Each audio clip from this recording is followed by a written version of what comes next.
ये भी लिया। महात्मा गांधी में आग लग गई भाई। दिल्ली हाईकोर्ट के जज जस्टिस यशवंत वर्मा के घर पर लगी आग ने उनके ही कथित भ्रष्टाचार का भंडाफोड़ दिया। कानून के रखवाले, संविधान के रक्षक, न्याय देने वाले जब ये लोग ही बेईमानी का चोगा पहन लेंगे तो आगे होना ही क्या है। न जाने कब से जज साहब कथित रूप से पर्दे के पीछे से ये खेल खेल रहे थे, लेकिन कहते हैं ना कि एक सच 100 झूठ को हरा देता है, फिर चाहे झूठ बोलने वाला व्यक्ति हाई कोर्ट का जज ही क्यों ना हो।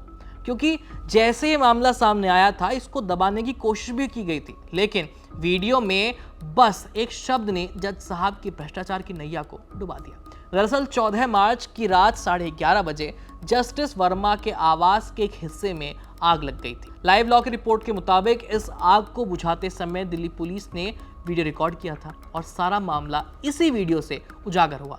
वीडियो में साफ तौर पर देखा जा सकता है कि बोरियों में नकदी भरी हुई है, जिसमें से काफी ज्यादा नकदी जो है वो जल रही है, सुलग रही है। इसी वीडियो में एक दमकल कर्मी कह रहा है कि अरे महात्मा गांधी में आग लग गई, यानी महात्मा गांधी की जो फोटो बनी होती है नोटों पर, उसके लिए वो ये रेफरेंस था। महात्मा गांधी में आग लग गई भाई। मौलिया। जिस समय आग लगी जज साहब अपने घर पर नहीं थे, अगर होते तो शायद अपने नोटों को तो बचा ही लेते। मीडिया में आई जानकारी के मुताबिक करीब 15 करोड़ के नोट आग की भेंट चढ़ गए। जैसे ही मामला सामने आया, न्यायपालिका पर सवाल उठने लगे तो फायर डिपार्टमेंट की ओर से कहा गया कि उन्हें तो घटनास्थल पर ऐसा कुछ दिखा ही नहीं।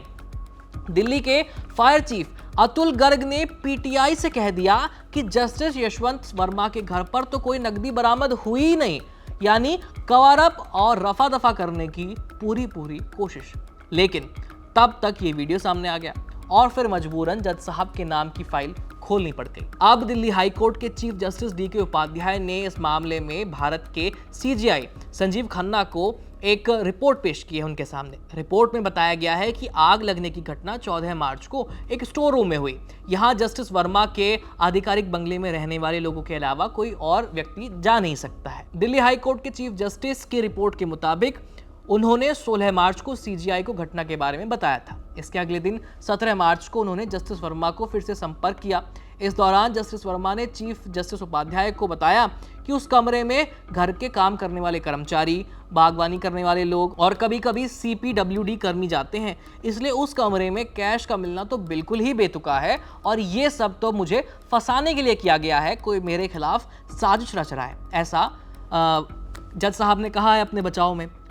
रिपोर्ट हासिल होने के बाद 21 मार्च को सीजीआई संजीव खन्ना ने दिल्ली के चीफ जस्टिस उपाध्याय से बात की। इसमें उन्होंने चीफ जस्टिस उपाध्याय से जस्टिस वर्मा से कुछ जवाब मांगने को कहा, जैसे कि अघोषित नकदी की मौजूदगी, पैसों के सोर्स और जले हुए पैसों को हटाने वाले व्यक्ति के बारे में जवाब चाहिए मुझे।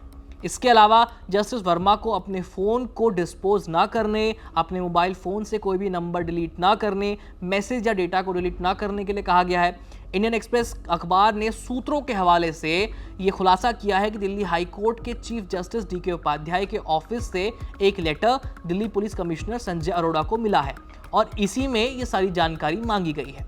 खबरें हैं कि दिल्ली हाई कोर्ट ने पुलिस अधिकारी से इस संबंध में संपर्क किया है। इस दौरान कोर्ट की तरफ से पुलिस से जस्टिस वर्मा के आवास पर तैनात सुरक्षा कर्मियों और उनके कॉल रिकॉर्ड्स भी डिटेल में मांगे गए हैं।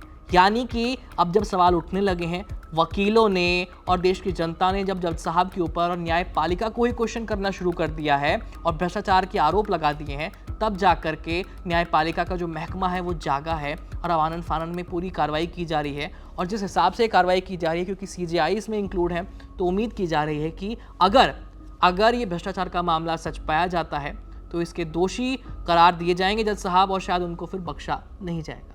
खैर, इस खबर में इतना ही। बाकी जो भी अपडेट्स होंगे हम सभी को इसका इंतजार होगा और हम आप तक जरूर लेके आएंगे। देखते रहिए बीबी लाइव। मेरा नाम है आयुष। धन्यवाद।